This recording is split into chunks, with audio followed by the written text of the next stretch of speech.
temporada nos Estados Unidos, dizer, e escusam de perguntar, que foi exclusivamente uma decisão técnica, que teve a ver com viagens e com uma série de coisas técnicas que levaram ao encurtamento da duração que íamos ter nos Estados Unidos, e basicamente é isso. Agora podem começar a disparar. Eu gosto mais assim do confronto. Bom, mas ó, você não vai sentir saudade da imprensa europeia. Eles são maravilhosos, você não tem ideia. Não, são, e até me ajudam muito no scouting, como eu já disse. São ideias fabulosas, é verdade. Ele estava falando que vocês botam um monte de nome que às vezes ele não tinha nem pensado, às vezes alguns são interessantes. São interessantes, é verdade. Contratações, etc. Bom, gente, é desnecessário falar, mas eu vou falar. É óbvio que vocês vão perguntar sobre contratação e também vocês já sabem que é óbvio que ele não vai falar.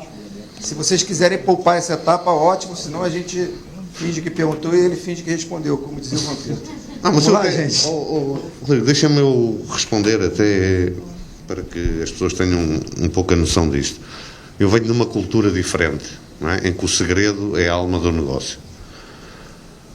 A divulgação de coisas sobre as negociações prejudicam o Flamengo.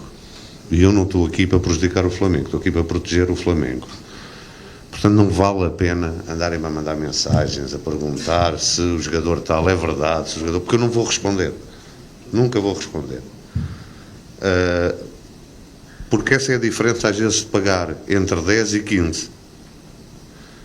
Quando os jogadores forem contratados, vão ser apresentados aqui, vai ser explicado todo o processo que levou à contratação do jogador X ou Y ou Z, porque é que foi este, porque é que é este, isso vai ser tudo explicado aqui, nessa altura.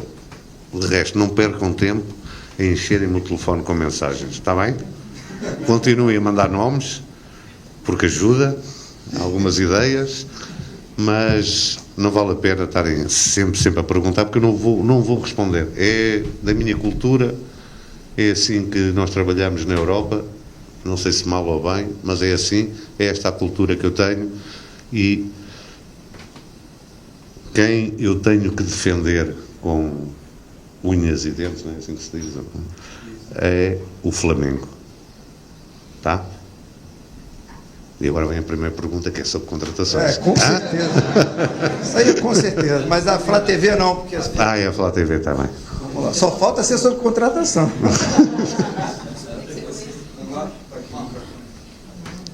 Bom, Boto, eu queria saber como é que tem sido a extensão desse contato com o técnico Felipe Luiz, né? Vocês que já haviam se encontrado antes mesmo da sua chegada ao Brasil, e a gente já percebe você, pelo menos hoje, assim, andando com ele pelo CT, visitando o treinamento do time que também se prepara para o Campeonato Carioca.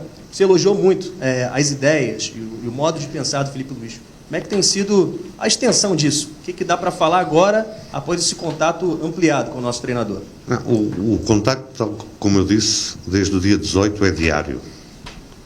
Agora com ele aqui é mais fácil, que é pessoal e cara a cara, que é sempre melhor. Tudo aquilo que eu disse no primeiro dia, e se calhar fui mal interpretado, tudo aquilo que eu disse no primeiro dia eu mantenho. É alguém em que eu vejo um futuro radioso, e eu quero ser o diretor português que vai acabar com a hegemonia dos treinadores portugueses no Brasil.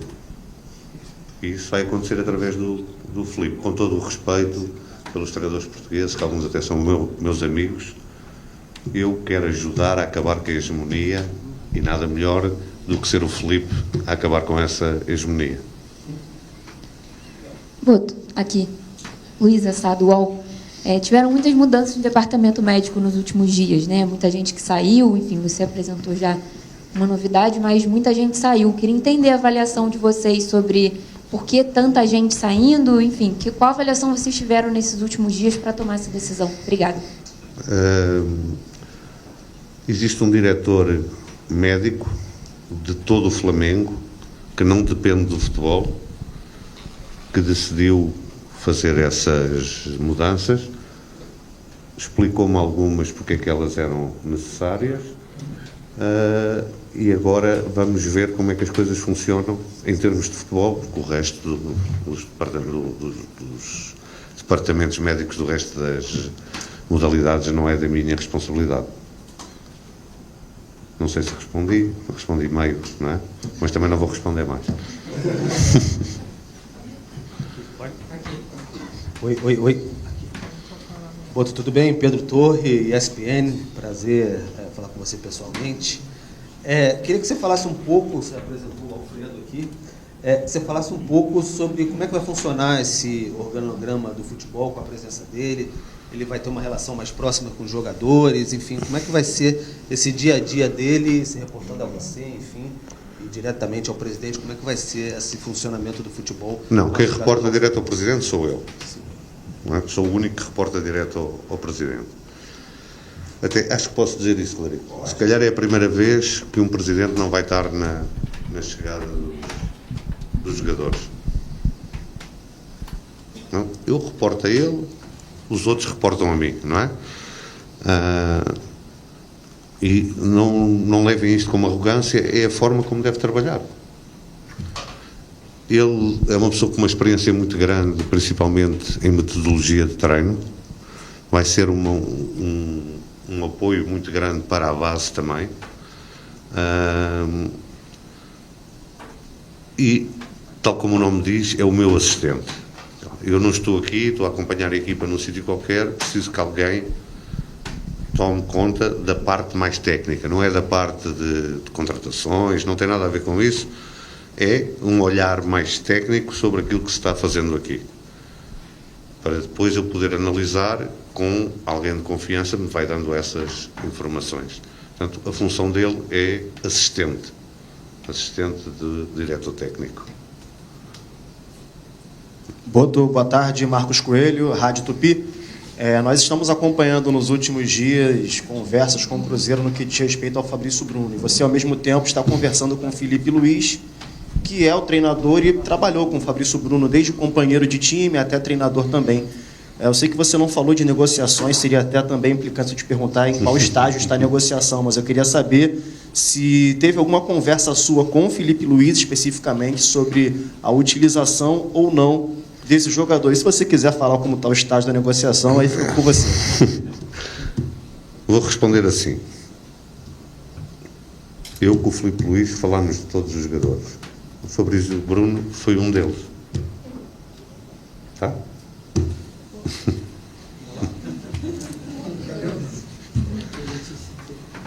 Aqui. Boa tarde, Lídia Marques do GE. Bom, a Luísa já falou um pouco sobre esse processo de mudanças, até da demissão praticamente completa do departamento médico da profissional e também da base, então eu não vou entrar muito nisso. Vou falar um pouco que você chega para ser praticamente a cara do futebol do Flamengo, como você falou, né? O BAP não vai estar presente nas apresentações e tudo mais. É um momento que tem todas essas demissões, você está chegando para mudar o organograma, para entender também o funcionamento do CT, o funcionamento do clube, e você ainda não teve o seu primeiro contato com o elenco, né? Mas você já está trabalhando há algum tempo, como todo mundo sabe, já teve a apresentação, está aqui hoje novamente. Queria saber se nesse período de trabalho você já identificou qual vai ser o seu maior desafio aqui, qual a sua maior dificuldade, e no momento, o que te dá mais trabalho para você poder resolver? Vocês. Muito obrigado. Não, um clube com a dimensão do Flamengo tem os mesmos problemas do que um clube com menor dimensão, só que são ampliados, não é? Amplificados pela dimensão do Flamengo. Até agora não houve assim nada que me dissesse assim, não estava à espera de uma coisa desta. Vai acontecer, isso vai. Mas até agora não.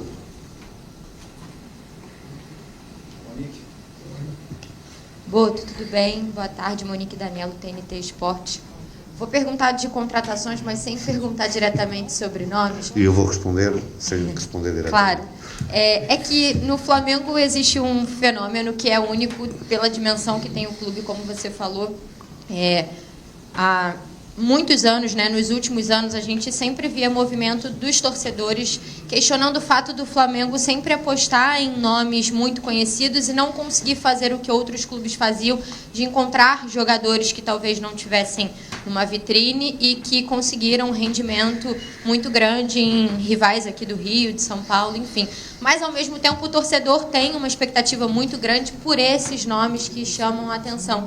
Eu queria que você explicasse um pouco como vai ser esse trabalho de busca de reforços, tentando equilibrar as duas coisas, sabendo que há esse hábito de grandes contratações nas últimas janelas, mas tentando também trazer nomes que possam preencher essas lacunas e que possam entregar um rendimento para a equipe.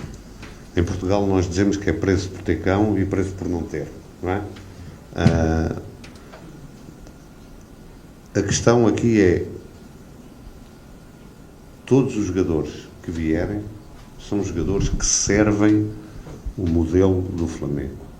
Ninguém vai ser contratado para agradar à imprensa, à torcida. Nós temos, não sei se vocês têm isso aqui, nós temos sempre 2 campeões na Europa. Fala-se muito disto, 2 campeões. É o campeão da pré-temporada e o campeão real. O que nós queremos é ser o campeão real no final da temporada.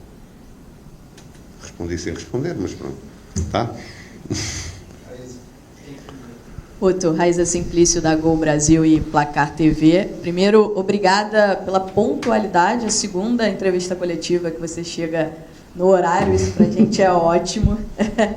E, bom, eu queria...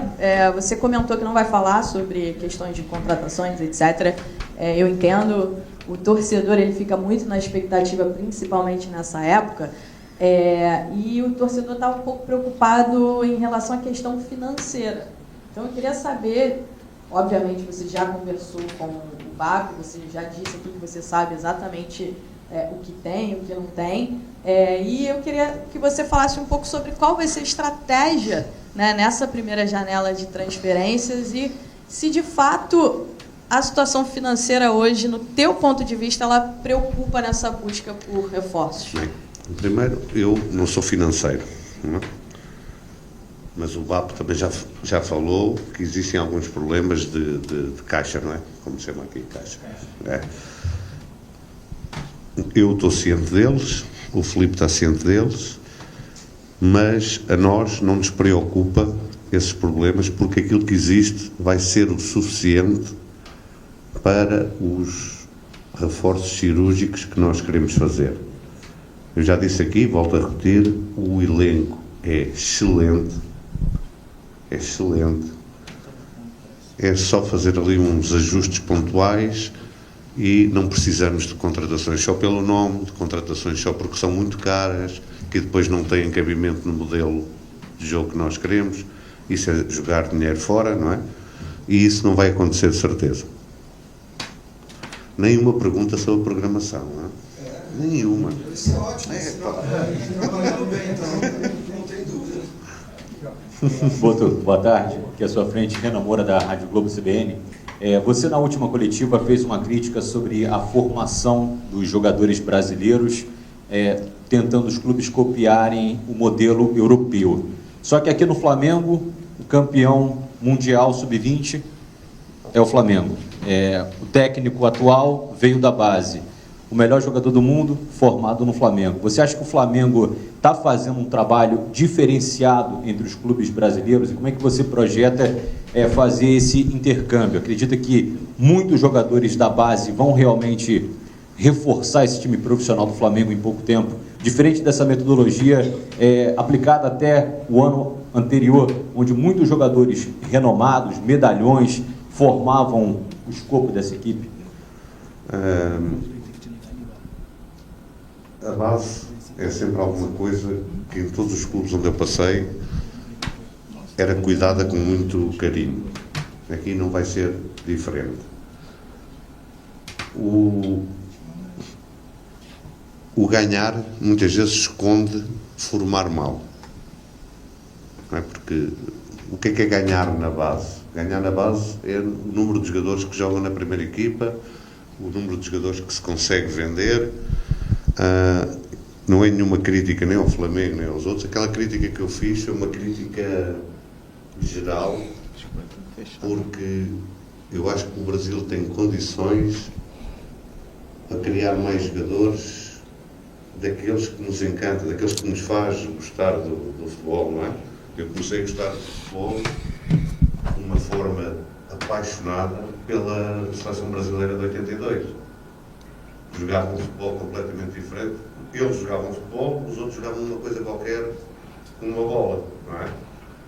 E isso era devido a quê? Era devido à qualidade e à criatividade desses jogadores. É óbvio que as pessoas vão dizer, mas o futebol mudou, é mais intenso, é verdade. Mas os bons jogadores, aqueles talentosos, têm sempre lugar. E aquilo que eu acho é que podemos aportar um pouco isso, é criar jogadores mais criativos. Revelar, ok. Jogadores mais criativos. E aquilo que eu disse, também, as pessoas também interpretam como querem, não é? Mas não há criatividade sem liberdade. E se nós, desde muito, não há um processo de crescimento se alguém tem medo de errar. Em qualquer profissão, no futebol ainda mais. E o que falta é esse processo naquelas idades mais pequenas, né, de deixar os jogadores errarem, experimentarem, porque depois são os colegas que lhes vão dizer não podes fazer isso, não podes fazer uma caneta, não é? Um lençol, um chapéu, não podes fazer porque não sabes, não é? E depois vais ser o último a ser escolhido. Portanto, faz o que tu sabes, porque há um professor em Portugal que é o pai de uma metodologia que hoje é utilizada em quase toda a Europa, que se chama Vítor Frade, que diz que o futebol não se ensina, aprende-se. Não é? E era isso que o futebol de rua dava às crianças, a todos nós, não é? Era o último a ser escolhido, era porque não tinha muito jeito, não é? Mas isto faz a seleção natural, não havia intervenção nenhuma de adultos, e os jogadores iam experimentando, iam imitando, que o futebol é muita imitação, não é? Se você for à Noruega, as crianças querem imitar o Haaland, não é? Portanto, eles não são todos grandões, a bola faz um pouco de confusão. Não. Aqui vão querer imitar o Neymar, não é? Que é o último dos grandes, ou o Vini. Deixem-nos imitar. Deixem. Eles depois vão perceber que não podem fazer. E é isso que eu queria dizer quando falei da formação. Deixem as crianças divertirem-se e jogarem futebol. Claro, o futebol tem muita imitação. Tem muita imitação. E eu tenho essa experiência no Shakhtar, que as pessoas, os treinadores, as crianças lá queriam todas imitar os brasileiros que havia no Shakhtar. Douglas Costa, aquela gente toda, porque eles viam eles fazer aquelas coisas diferentes, os treinadores não deixavam. Não, isso é para os brasileiros, os ucranianos têm que ser fortes, têm que ser duros. Uma das coisas que eu fiz foi mudar a base de lá, levei um coordenador português e começou a sair o Mudryk, que foi vendido por 100 milhões de euros para o Chelsea. Há lá jogadores como o Sudakov ou o Bondarenko, quem segue o futebol internacional sabe que são jogadores muito apreciados e que vão sair por muito dinheiro. Porquê? Porque nós começamos a deixar imitar os brasileiros que lá tinham. E foi isso que fez a diferença. O futebol é muita imitação. É muita imitação. Se aquilo que eu tenho para imitar é um tosco com 2 tijolos nos pés e que nem correr sabe, não vamos criar talentos. Foi isso que eu quis dizer. Tá? Boto, prazer revê-lo, seja muito bem-vindo. David Sharp, do Antenados na Jogada. Sobre o planejamento, falar um pouquinho. A primeira grande competição, o primeiro grande troféu que o Flamengo disputa agora é a Supercopa do Brasil, próximo dia 2. Obviamente, você disse que quer ganhar tudo. Né? O Flamengo vai ter... quer ganhar tudo, não? Vencer, vencer, vencer. Mas o planejamento para esse dia 2, como é que vai ser, e se o foco principal da temporada vai ser esse Super Mundial, que é chamada Copa do Mundo de Seleções, só que com clubes, né? Porque o Flamengo é a cabeça de chave, e se o Flamengo vai vender algum jogador principal, titular, antes dessa grande competição, que é o Super Mundial, que é o Mundial da FIFA. Começando por fim, não está nos nossos planos vender nenhum jogador fundamental para nós, a não ser que seja uma loucura. Não é? Daquelas que você não pode dizer que não é? Não está nos planos vender nenhum desses jogadores. É agregar alguns jogadores, poucos, para que o elenco seja mais forte. Depois, nós não podemos entrar numa época a pensar que o ponto alto da época vai ser o Mundial, não é? Acho que o foco principal tem que ser a Série A, o Campeonato Brasileiro. Mas o foco imediato é a Supercopa, agora no dia 2 de fevereiro. Esse é o foco imediato. Depois o Mundial vai chegar ao seu tempo e, como é óbvio, não vamos ao Mundial para passear as mochilas. Vamos ao Mundial para competir e para fazer o melhor possível. Boa tarde, Boto. Bruno Castanha. Na sua apresentação, eu perguntei sobre a questão do gabinete de apoio, né, da estrutura que você vai montar para o futebol. Hoje você apresentou um assistente, também um médico. Vai ter mais profissionais chegando para essa estrutura e, especialmente, a comissão técnica do Felipe Luiz. Hoje a gente recebeu informação que teve gente que saiu também, né, que estava na comissão técnica e saiu. Vai chegar algum profissional para agregar diretamente também com a comissão técnica do Felipe Luiz? Obrigado. Sabe mais que eu, da comissão técnica do Felipe, não saiu ninguém, que eu saiba. Pode ter saído agora no tempo que nós chegamos aqui, pode alguém se ter demitido. Não, neste momento, neste momento, aquilo que nós vamos fazer, e é uma conversa que eu tenho tido muito aprofundada com o Felipe, é se há algumas necessidades de agregar alguém àquilo que é a comissão técnica, e muito provavelmente vamos agregar alguém que vai acrescentar valia na comissão técnica. Da comissão técnica, que eu saiba, não saiu ninguém, nem vai sair ninguém, e agora em alguns departamentos, e que me dizem respeito a mim, que nós vamos fazer algumas reestruturações. Reestruturações não quer dizer que mandamos as pessoas embora, vamos reestruturar todos aqueles departamentos que têm mais contacto direto com a comissão técnica e pô-los a trabalhar segundo os padrões que tanto eu como o Felipe achamos que são os corretos, que são os padrões em que nós crescemos.